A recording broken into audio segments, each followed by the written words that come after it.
నమస్తే. ఇన్నాళ్ళు నన్ను సపోర్ట్ చేస్తూ, ఎంకరేజ్ చేస్తూ మీ ప్రేమని నాకు అందిస్తున్న ప్రతి ఒక్కరికి కృతజ్ఞతలు.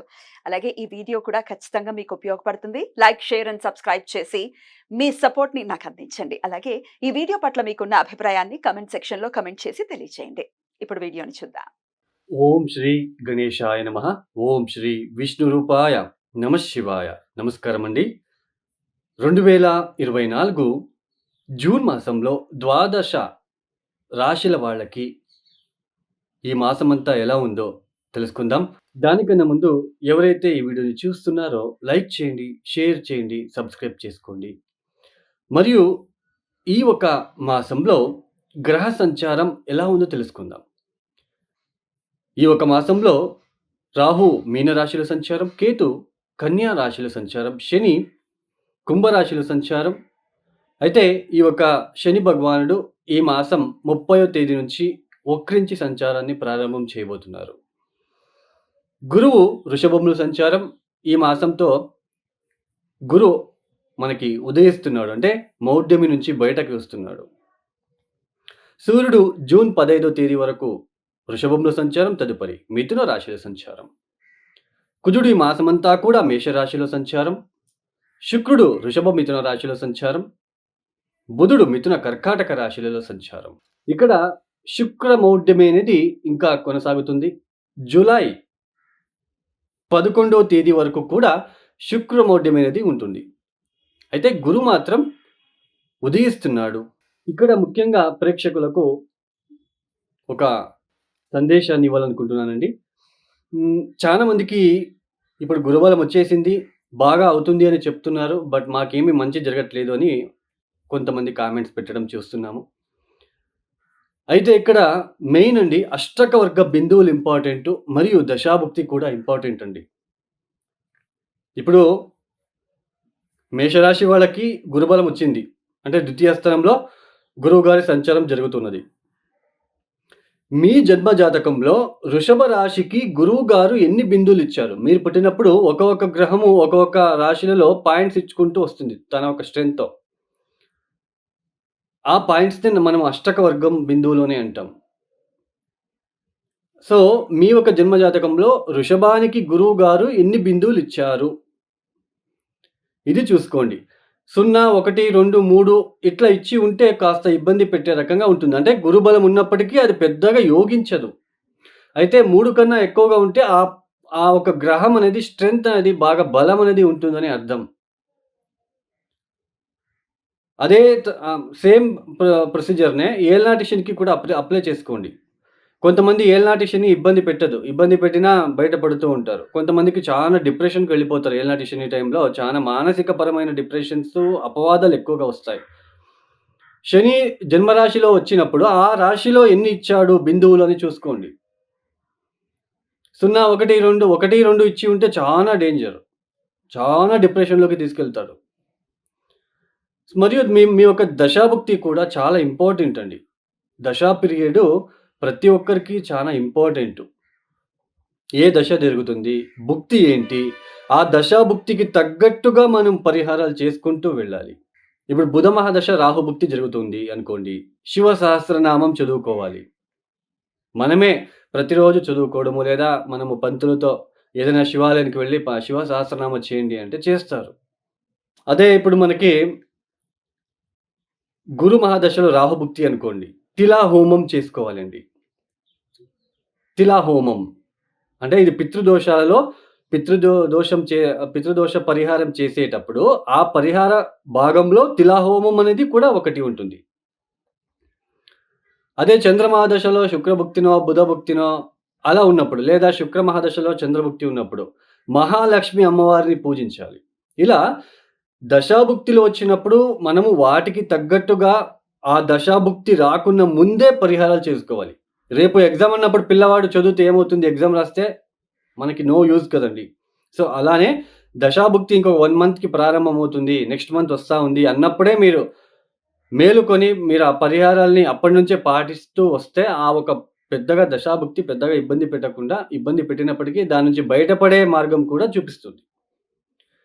సో, ఇది అండి మీకు తెలియాలని చెప్పాను. అష్టకవర్గ బిందువులను చూసుకోండి, దశాభుక్తిని చూసుకోండి. వాటికి తగ్గట్టు పరిహారాలు చేసుకుంటూ వెళ్ళండి.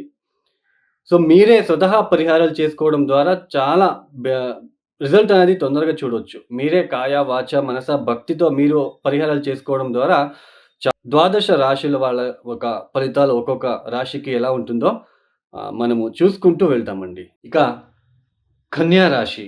ఈ కన్యా రాశి వాళ్ళకి ఈ ఒక మాసంలో గురువు శుభ ఫలితాలని ఇస్తున్నారు. శని గ్రహ పూర్తిగా శుభ ఫలితాలను ఇస్తున్నారు. అంటే సూర్యుడు జూన్ 15వ తేదీ తర్వాత శుభ ఫలితాలను ఇస్తున్నారు. బుధుడు కూడా శుభ ఫలితాలను ఇస్తున్నారు. అంటే మనకి మాసమంతా కూడా శని, బుధ, గురువు ఈ 3 గ్రహాల ఒక శుభ ఫలితాలని మనం అందుకోబోతున్నాము. తర్వాత సూర్యుడు అర్ధశుభుడు. అంటే జూన్ 15వ తేదీ తర్వాత ఆయన శుభ ఫలితాలని ఇస్తున్నారు. గత మాసంలో కన్యా రాశి వాళ్ళకి అంటే మే మాసంలో ఈ ఈ కుజ, రాహుల యుతి ఏదైతే ఉందో సప్తమ స్థానంలో మీ భార్య లేదా మీ భర్తకు ఆరోగ్యపరమైన ఇబ్బందులైతే మీరు ఫేస్ చేసి ఉండే ఆస్కారము, లేదా భార్యాభర్తల మధ్య అనుకోని తగాదాలు కావచ్చు, అపార్థాలు కావచ్చు, గొడవలు కావచ్చు. ఇట్లాంటివన్నీ ఫేస్ చేసి ఉంటారు. మనస్సు అనేది కుదురుగా ఉండదు. కోపానికి క్షణము కోపం అనేది ఎక్కువ అవుతూ ఉంటుంది. సో, ఇలాంటి సిట్యుయేషన్ మీ మే మాసంలో ఫేస్ చేసి ఉంటారు. చూడండి బాగా గుర్తుపెట్టుకోండి. ఇలా సప్తమ స్థానంలో కుజ, రాహువులు ఉన్నప్పుడు ఎవరైతే జన్మజాతకంలో వైవాహిక జీవితం చాలా ప్రమాదకరంగా మారుతుందండి. అందుకే ఇప్పుడు మనం చూస్తూనే ఉన్నాం. చాలా వైవాహిక జీవితాలు ఎందుకు ఇబ్బందిగా పాలవుతున్నాయంటే, ఈ యొక్క సప్తమ స్థానంలో ఇలాంటి గ్రహాలు వచ్చినప్పుడే, ఇలాంటి గ్రహాలు ఉన్నప్పుడు మనం పుట్టినప్పుడు చానా ఇబ్బందులు ఎదుర్కోవాలండి. చానా ఇబ్బందులు ఎదుర్కోవాలి.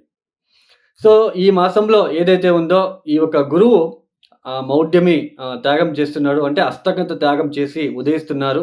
గురుబలం ఇక మీద మీకు పూర్తిగా ఆహ్, శుభ ఫలితాలను ఇస్తుంది అని చెప్పుకోవచ్చు. అంటే ఇక మీద కొద్దిగా కోపానికి, ఆవేశానికి గురి కాకుండా ఆలోచించడం ద్వారా ఆలోచన చేసుకోవడము. తర్వాత ఇన్ని రోజులు ఏదైతే మొక్కుబడి కట్టుకొని ఉన్నట్లు గనకైతే ఇప్పుడు ఆ మొక్కుబడి తీర్చడానికి తీర్థక్షేత్రాల దర్శనం చేసుకోవడంకి అవకాశాలొస్తాయి. తర్వాత ఉద్యోగంలో అభివృద్ధి చెందడానికి ఇక్కడ అవకాశాలొస్తాయి. కన్యా రాశి వాళ్ళు ఎవరైతే ఉద్యోగం ప్రయత్నం చేస్తున్నారో వాళ్ళకి సఫలీకృతమవుతాయి. ఈ ఒక మాసంలో ఖచ్చితంగా ఉద్యోగం వచ్చే అవకాశాలుంటాయి. మీరు అనుకున్నట్టుగానే ఏదైనా దూర దేశానికి వెళ్ళి, ఫారిన్‌కి వెళ్ళి, ఔట్ ఆఫ్ కంట్రీకి వెళ్ళి ఉద్యోగం చేసుకోవాలనుకున్న వాళ్ళకి కలలు అనేది సహకారం చెందుతుంది. కలలు అనేది నిజమవ్వడానికి అవకాశాలు ఇక్కడ ఎక్కువగా ఉంటుంది. అంటే ఫారిన్ వెళ్ళడానికి అవకాశాలు ఇక్కడ కలిసి వస్తున్నాయి. ఉద్యోగం మార్పిడి చేసుకోవడానికి కూడా ఇది శుభ సమయం అని చెప్పుకోవచ్చు. మీరు కోరిన ఉద్యోగం తీసుకోవడానికి ఇక్కడ అవకాశాలు ఎక్కువగా ఉంటాయి. ఇన్ని రోజులు ఏదైతే మీరు అపార్థాలు ఇక్కడ కొద్దిగా డల్‌గా ఉండడం లాంటిది, డల్ మీన్స్ మనకి జన్మరాశిలో కేతు వచ్చినప్పుడు కొద్దిగా ఇబ్బందులుంటాయి. మన పనిలో మనము సరిగ్గా చేసుకోలేకపోవడము, కాన్ఫిడెన్స్ లెవెల్ తగ్గడం లాంటిది. సో, ఇట్లాంటివన్నీ మీరు ఫేస్ చేసి ఉంటారు. సో, ఇక మీద కాన్ఫిడెన్స్ రావడము, స్పిరిచ్యువల్ ఇంక్లైన్డ్ అవ్వడము, బాగా దేవతా దర్శనాలు చేసుకోవడము, దేవతా కార్యాల్లో పాల్గొనడము, సంతానం విషయంలో ఇబ్బందులు ఏదైతే ఉన్నట్లు గనకైతే బయటపడడము, సంతానం కాని వాళ్ళకి సంతానమయ్యే సూచనలు కావచ్చు. తర్వాత ఇక్కడ ముఖ్యంగా వైవాహిక జీవితం సఫలీకృతం అవ్వడానికి కూడా అవకాశాలు ఇక్కడ బాగా కలిసి వస్తుంది. అష్టమ స్థానంలో కుజుడి యొక్క సంచారము బాగా ఎనర్జిటిక్‌గా ఉంటారు. మీలో కొన్ని కోరికలు ఎక్కువ అయ్యే సూచనలుంటాయి. అష్టమ స్థానంలో గ్రహాలు ఉన్నప్పుడు అందులోనూ ఈ కుజుడు లాంటి గ్రహం ఉన్నప్పుడు ఫైరీ ప్లానెట్ అని అంటాం. ఇలాంటి ఫైరీ ప్లానెట్ ఉన్నప్పుడు ఆ ఎనర్జీ అనేది రెట్టింపు అవ్వడానికి అవకాశాలుంటాయండి. సో, ఆ ఎనర్జీ రెట్టింపు ఉంది అన్నప్పుడు ఓవర్ కాన్ఫిడెన్స్ కూడా ఉంటుంది కాబట్టి చాలా జాగ్రత్తగా వాహనం నడిపేటప్పుడు చాలా జాగ్రత్తగా ఉండే ప్రయత్నం చేయండి. డబ్బు విషయంలో చాలా జాగ్రత్తగా ఉండండి. సో, డబ్బులు వస్తూ ఉంటాయి.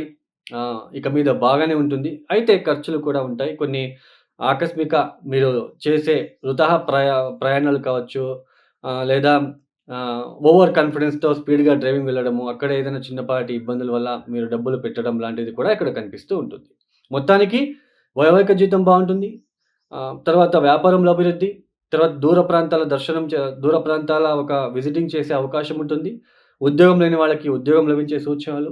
ఆర్థికంగా బాగుంటుందని చెప్పుకోవచ్చు. ఆర్థికంగా మీకు కలిసి వచ్చే కాలం అని చెప్పవచ్చని ఇక్కడ తెలుసుకోవచ్చు.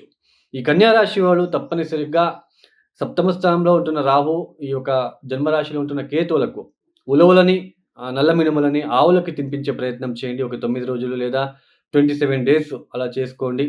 తప్పనిసరిగా విష్ణు సహస్రనామం బుధవారం పూట, ఎస్పెషల్లీ బుధవారం పూట గణపతికి ఆరాధన, గణపతికి వీలైనంత వరకు పసుపు నీళ్లతో అభిషేకం చేసుకోండి. ఖచ్చితంగా శుభ ఫలితాలను చూస్తారు మీరు. తదుపరి హనుమాన్ చాలీస చదువుకోవడము.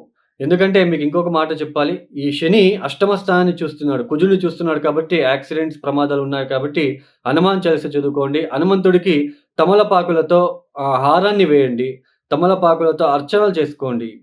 ప్రతిరోజు ఆంజనేయ స్వామి దర్శనం చేసుకోండి. ఈ యొక్క వీడియో మీకు నచ్చితే లైక్ చేయండి, షేర్ చేయండి, సబ్స్క్రైబ్ చేసుకోండి. సర్వే జనో సుఖినో భవంతు. ధన్యవాదములు.